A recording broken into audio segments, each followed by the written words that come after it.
আরজি করে রায় নিয়ে, কিন্তু আমি যেহেতু হেলিতে ছিলাম বলে আমি ডিটেলসটা এখনো শুনিনি।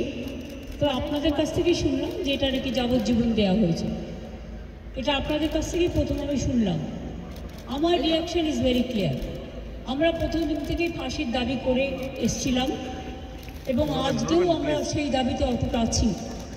কিন্তু আদালতের রায় ন্যাচারালি এখন সবাই মিলে কী বলবেন আমি জানি না, বাট আমার কথা আমি বলতে পারি বা আমার দলের বক্তব্য যেটা হচ্ছে, আমরা 3টে কেসে আপনারা দেখেছেন 54 দিন থেকে 60 দিনের মধ্যে আমরা ফাঁসি অর্ডার করিয়ে দিয়েছি।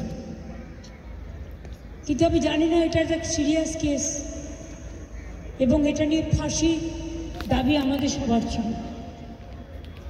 সেক্ষেত্রে বিচারের রায় নিয়ে আমি আমার কথা বলতে পারি।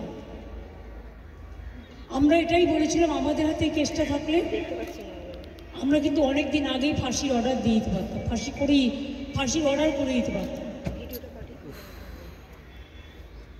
আমি জানি না কিভাবে লড়াই করেছেন, কি যুক্তি,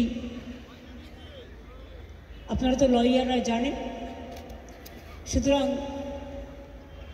ডিটেলসটা তো আমি জানি না, ডিটেলসটা তো সিবিআই করছে এবং আমাদের হাত থেকে তো কেসটা ইচ্ছা করে কেড়ে নিয়ে চলে যাবে। আমরা তো বলেছিলাম আমরা যদি করতে না পারি তাহলে আপনারা সিবিআইকে দিন, আমার কোনো আপত্তি নেই, কারণ আমরা চাই বিচার হোক। এই নরক বিচারদের চরমতম শাস্তি হওয়া উচিত।